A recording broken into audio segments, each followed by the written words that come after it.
Pemirsa sudah bergabung bersama kami pengacara Baradae Deolipa Yumara dan Ketua Lembaga Perlindungan Saksi dan Korban Hasto Atmojo Suroyo. Kita ke Bang Deolipa terlebih dahulu. Bang Deolipa, kami mengucapkan apresiasi kepada Anda yang menyatakan bahwa klien Anda ini merupakan orang yang disuruh untuk menembak Brigadir Yosua. Tapi Anda melihatnya kasus ini setelah penetapan tersangka Irjen Verdi Sambo, apakah ini Anda menilainya ini bisa meringankan hukuman yang diberikan kepada klien Anda, Bang Deo? Ya, otomatis bisa meringankan ya. Mudah-mudahan meringankan. Tapi harapan kami bukan cuma meringankan, tapi bisa membuat Barada ini lepas dari hukuman. Ini yang paling penting. Karena dia diperintah dalam struktur ini ya, kepangkatan ya. Jadi dia anak buah diperintah oleh komandan. Dan dia adalah anggota BRIMOB. Tentunya dia sangat loyal atas perintah. Apalagi perintah ini perintah dari BKO-nya kan. Jadi harapan kami dia lepas dari hukuman. Baik, pada saat diperintahkan oleh atasannya tersebut, apakah Baradae ini sempat melakukan penolakan atau perlawanan terlebih dahulu? Begini, ada persoalan psikologis ketika diperintah oleh jenderal, siapapun anggota polisi yang tangkap di bawah itu pasti takut dan pasti siap langsung. Siap dan ekspresi siap ini tentunya masuk ke kepala, pikiran langsung bergerak kan begitu kan. Apalagi nggak cuma perintah, ada rasa takut juga oleh dia kan. Kalau dia nggak melaksanakan perintah, bisa jadi dia yang ditembak, bisa jadi dia yang mati juga. Karena itu sudah menjadi satu kesatuan keadaan kan. Tiba-tiba dia nggak nembak. Brigadir Sambo marah-marah ke dia. Brigadir Sambo, Jenderal Sambo nembak si Yosua. Dia jadi saksi. Daripada jadi saksi kan pasti ditembak aja dia juga sekalian. Mati dua-duanya kan. Itu yang memang berbahaya. Makanya ada rasa takut itu. Makanya pasti kena perintah dan rasa takut dan takut mati juga. Apalagi dia punya pacar, pengen hidup panjang dan mati. Ya sudahlah. Ya sudah tembak aja gitu. Berarti secara psikologis ketakutan dan memang secara institusi menurut gitu ya kepada atasan ya? Iya, menurut. Oke, saya ke Bang Hasto. Bang Hasto, bagaimana hasil asesmen terbaru terkait dengan pemeriksaan Ibu PC sendiri? Dengan Ibu PC belum bisa dilakukan permintaan keterangan apapun, Mbak. Jadi kemarin tim kami bertemu dengan Ibu PC ini, tetapi yang bersangkutan tetap tidak bisa memberikan keterangan.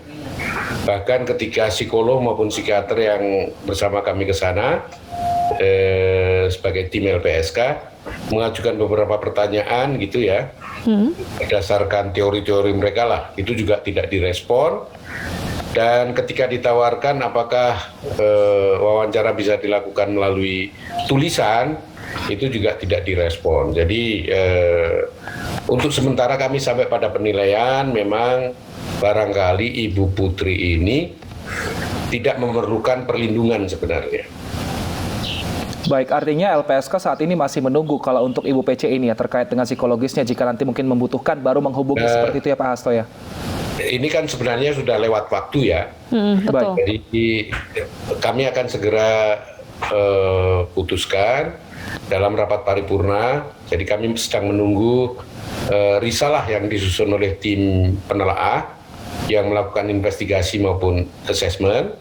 Dan kami atas dasar itu kemudian nanti akan putuskan. Dan di dalam putusan itu seandainya kami tidak bisa memberikan perlindungan, tetap kami akan berikan rekomendasi. Rekomendasi itu paling tidak ditujukan pada Ibu P sendiri sebagai pemohon, kepada pengacaranya maupun kepada aparat penegak hukum berkaitan dengan laporan Ibu P ini.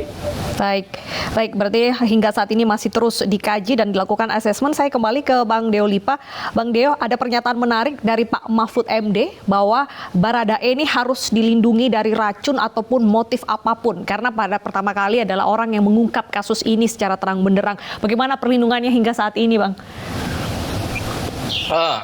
Saya nih pertanyaannya. Betul, Bapak.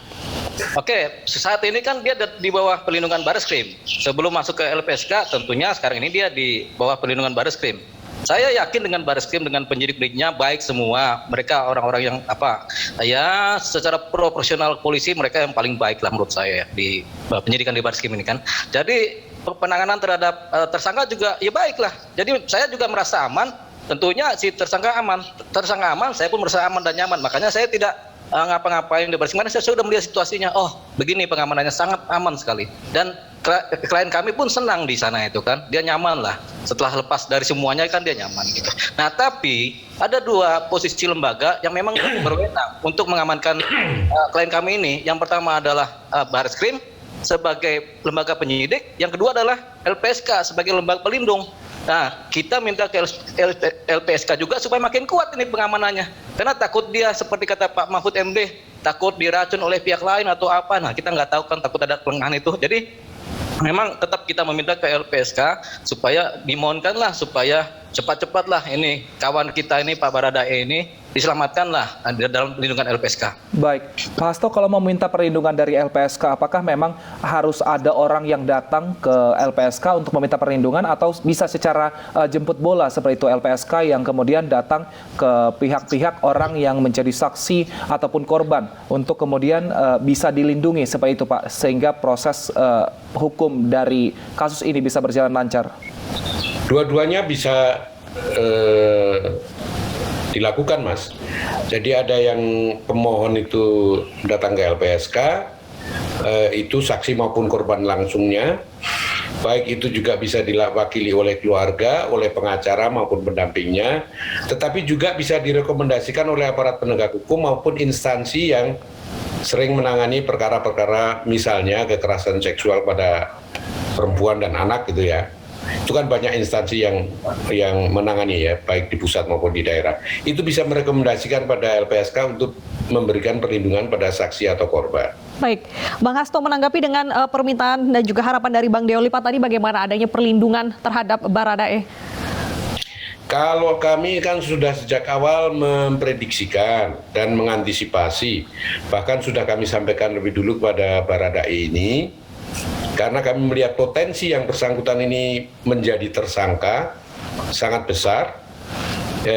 Kami sampaikan bahwa kalaupun menjadi tersangka masih bisa menjadi terlindung LPSK sebagai justice kolaborator, asal memenuhi syarat-syarat tertentu dan ada permohonan ya.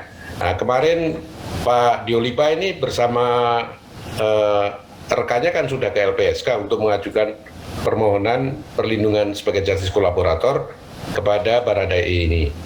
Dan kemarin kemudian kami berkoordinasi dengan Bareskrim yang saat ini memang sedang melakukan penahanan terhadap Baradae karena sedang melakukan penyidikan ya. Jadi kami datang ke sana, tetapi sayangnya belum bisa ketemu Baradae. Kami memaklumi barangkali karena intensitas penyidikan yang sering dilakukan oleh Bareskrim belum memungkinkan kami bisa bertemu dengan Baradae. Tetapi tentu saja kami harus bertemu langsung dengan Baradae untuk memastikan bahwa betul-betul yang bersangkutan ini bersedia menjadi justice kolaborator. Baik. Dan kami akan memastikan apakah yang bersangkutan memenuhi syarat sebagai justice kolaborator. Baik, saya ke Bang Deolipa. Bang Deo, berarti ada dua berkas yang akan disiapkan, berkas untuk pengurangan ancaman hukuman dan juga untuk menjadi justice kolaborator. Bagaimana kesiapan dari tim kuasa hukum, Bang? Jadi pengurangan hukuman atau ini adanya di pengadilan ya, di persidangan ya. Jadi iya, kita betul, nanti setelah P21. Pembelaan pledoi di persidangan supaya paling enggak pengurangan hukuman atau maksimal lepas dari jerat hukum. Yang kedua, untuk yang LPSK memang kami sudah mengajukan permohonan, jadi ya itu aja kita tunggu. Harapan kami Pak Ketua LPSK ya mengertilah keadaan klien kami. Iya, kami sangat memahami. Oke, tadi Pak Hasto juga mengatakan ingin bertemu langsung dengan Baradae. Bagaimana ini Bang Deolipa? Ya memang harus begitu. Begini, asesmen itu, penilaian psikologi itu penting kepada Baradae yang dilakukan oleh LPSK. Asesmen penilaian kemudian menilai jiwanya si Baradae ini, apakah dia berbicara jujur, berbicara benar, itu dinilai dulu. Kalau dia berbicara tidak benar ya sudah, jangan dilindungi. Tapi kalau dia secara psikologis kejiwaan dia bicara jujur dan benar ya ini wajib. Dia bersedia nggak bersedia pun wajib dilindungi karena dia saksi kunci. Takutnya ada apa-apa, daripada nggak dilindungi dia mati diracun orang seperti kata Pak Mahfud. Ya kan mending dilindungi aja. Begitu. Oke, Bang Deo, saya masih belum menemukan jawaban pasti terkait motifnya karena kemarin Pak Mahfud ini bilang bahwa motifnya hanya boleh didengar oleh orang dewasa. Ini dari sisi Anda sendiri bagaimana? Saya Publik juga nggak bertanya berani. ini. Saya nggak berani bicara motif, tapi kalau dari Baradae tidak punya motif membunuh. Dia sama si almarhum Joshua itu hubungan kekerabatan persaudaraannya dekat, pertemanan, persahabatan itu dekat sekali. Terbukti dari bagaimana dia berkirim surat itu kan dekat sekali hubungannya. Dan dia cerita juga hubungannya dekat sekali. Bagaimana ya seorang teman dekat membunuh teman dekat lainnya? Ya di hadapan atas dasar perintah. Perasaannya bagaimana coba? Suruh membunuh, menembak, tapi teman dekat yang ditembak nih. Oke, sahabat Coba. sendiri. Sahabat sendiri. Baik, kita nantikan seperti apa jalannya kasus ini dan kita nantikan juga seperti apa dari pihak kuasa hukum untuk menjadikan Baradae menjadi justice kolaborator. Terima kasih Bang Deolipa Yumara, pengacara Baradae, dan juga terima kasih Pak Hasto Atmojo, Ketua LPSK telah bergabung bersama kami di iNews Siang. Sehat selalu.